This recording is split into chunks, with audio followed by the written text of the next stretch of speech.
Well, hi everybody. My name's Gary Robson, and I wrote this Who Pooped in the Park book, which I'm going to read to you today. Well, actually, you know what?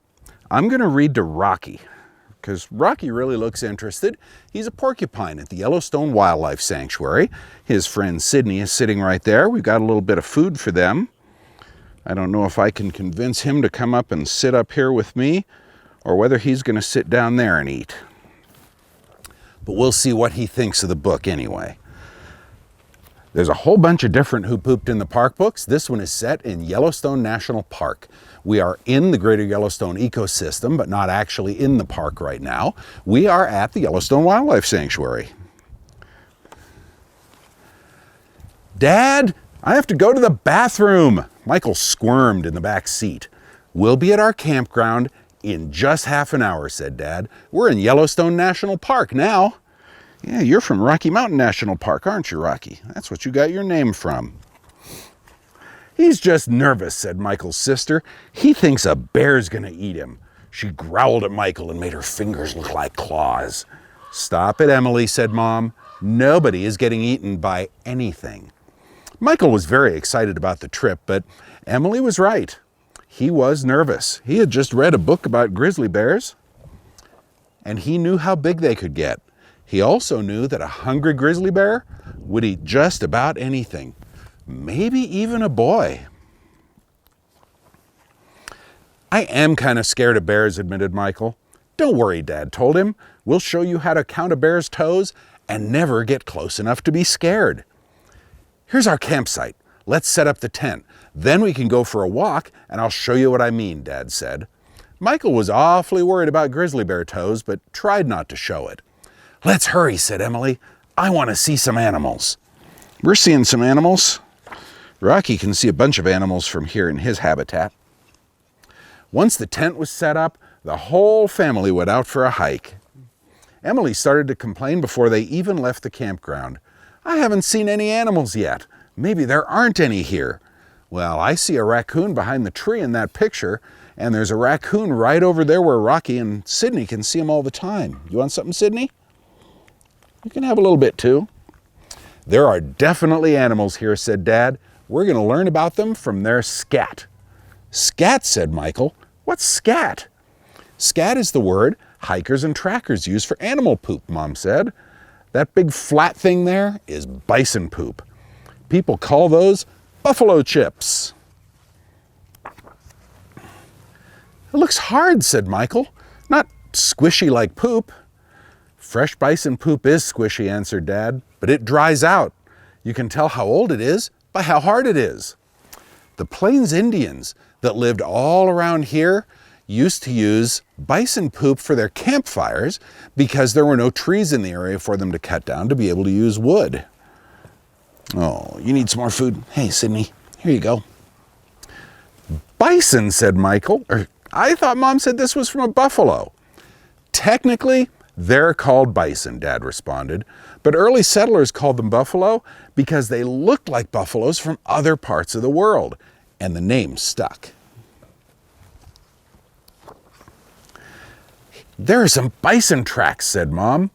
They have big feet, Emily giggled. Bison are the biggest animals in the park, responded Dad. Males weigh as much as a small car. That's bigger than a grizzly bear, said Michael. See, Michael, said Dad, we don't have to get up close to an animal to learn about it. Instead of a close encounter of the scary kind, we'll have a close encounter of the poopy kind. Everybody laughed, and Mom made a gross-out face. Dad, Mom, look over here. I found bunny scat, yelled Michael. It's just like what we have in Fluffy's cage at home. We came all the way to Yellowstone for that, said Emily. Michael's bunny makes plenty of poop at home. That's not from a rabbit, said Mom. It's from a deer. Right, bunny poop looks more like little round balls, added Dad. Deer scat is shaped more like jelly beans. Porcupine poop, by the way, looks an awful lot like rabbit poop. It's a little bit bigger, but no, there may be piles of it around here. We'll watch where we step as we move out of here. Are those deer tracks? Michael added. Yes, said Mom. See how they're split, like bison tracks? only smaller. Pointier too, added Emily. She was starting to get interested. But what are those marks? Those are from his dew claws, said Mom. They're little claws behind the hoof. Dew claws sometimes show in deer tracks in soft ground, but not in bison tracks. What, you need some more?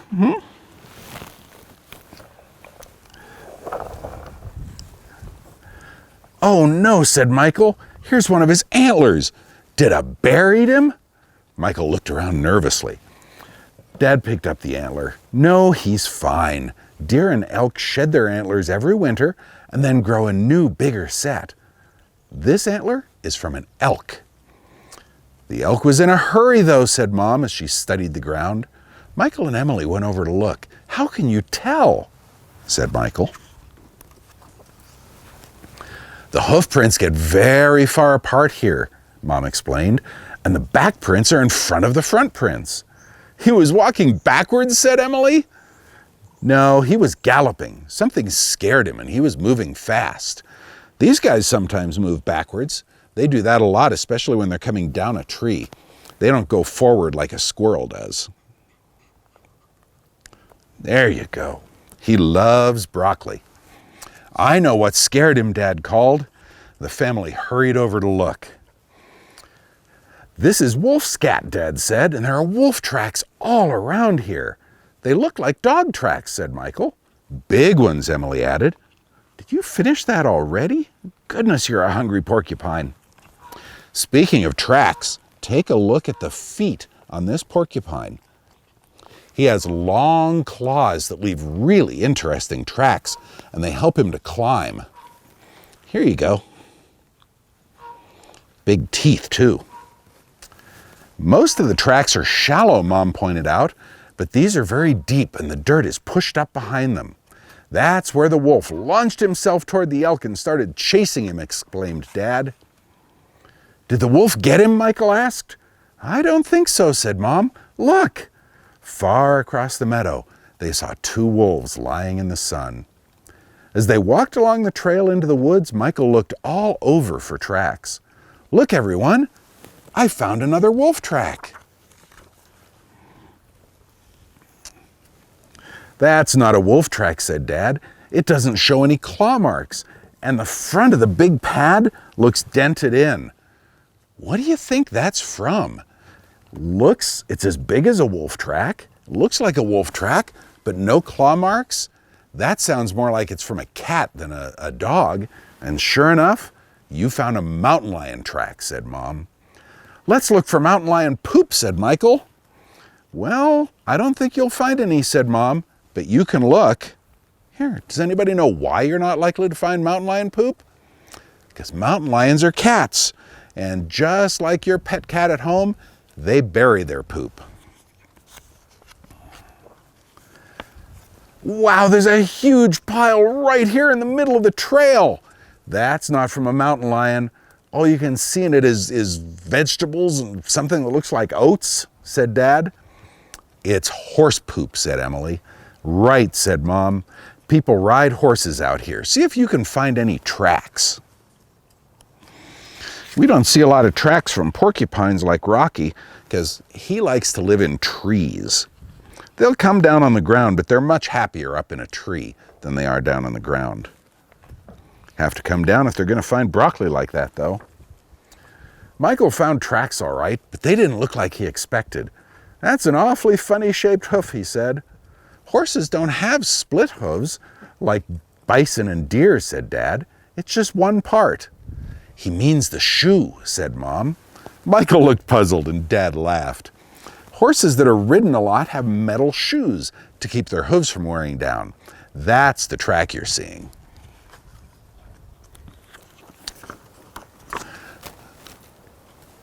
What are these tracks over here? Asked Emily. She was kneeling by a hole in the ground looking at some tracks. Dad took a close look. Look at these long claw marks, kids. Ooh, those tracks have claws just as long as these porcupines, but... Is it from a bear, said Michael, with a shudder. Anybody know what that is? No, said Dad, those are badger tracks, and that's the hole he lives in. You guys don't have to worry about badgers. You're safe living here. His claws are huge, said Emily. That's how he digs the holes, Mom answered. He uses those front feet and claws like shovels. You dropped it, goofball. Here you go. There you go. Fine. Be clumsy. Porcupines aren't the most graceful animals around. His claws are huge, said Emily. He uses those front feet and claws like shovels and picks. You hear that in the background? That's one of our sandhill cranes. She wants to know why we're not reading to her today. Michael followed the tracks backward from the hole and spotted some big hoof prints. I found more bison prints over here. Those aren't bison prints, Dad pointed out. They're much pointier and not nearly as wide. Right, said Mom. They're definitely moose tracks. Moose like to hang out near streams and lakes to eat water plants, said Dad, but they come into the forest a lot too. Whoa, Dad, what happened to this tree? Did the moose do that? Or did a porcupine do that? No, something was sharpening its claws, Michael. And if you look how high those scratch marks go, it was pretty big. It's not just the animal that's big, said Emily. Look at the size of this poop. Looks like we found your grizzly bear, said Dad. Let's see what you learned today. What can you figure out about this bear? Well, he's taller than you, and he has really long claws, said Michael. He's been eating plants, said Emily, because there's no hair or bones in here. Good, Mom said. What else? Here's his footprint, said Michael. It's huge. He has more toes than a wolf, and his claws are longer than my fingers. I have long fingers, and a grizzly bear's claws can be longer than my fingers. He rubbed off some hair on the tree, said Emily. It's really dark, but the tips are gray. Just like Dad's, smiled Mom. Don't pick on me, Dad grinned back. Actually, grizzly bears got their name from their hair. Their hair is what's called grizzled, where it's darker on one end than it is on the other. And there's an example of some grizzled hair right there. Okay. As they ate dinner that night, everyone talked about how much fun they had. We didn't see very many animals, Emily said, but it seemed like we did. And I didn't get scared once, said Michael. And then in the back of the book, there's scat and tracks notes that you can take out with you when you're walking, so you can identify what kind of scat and what kind of tracks you might be seeing in the woods. So Rocky and Sidney say, I hope you all have a great day, and I hope you guys enjoyed hearing the book. Hey, don't eat my coat. Enjoyed hearing the book just as much as they did. You all have a great day. Once again, my name is Gary Robson, and Rocky and Sidney and I want to thank you for joining us here today. We want to thank the Yellowstone Wildlife Sanctuary, the home of Rocky and Sidney, for hosting us, and we want to thank KOA for making this whole thing happen for the care camps. If Yellowstone National Park isn't the next park you're visiting or the one closest to your home, have no fear. I've actually written 20 of these Who Pooped in the Park books for you, and they're set all across the United States in different national parks and ecosystems. So I'm sure you can find one that's just right for you.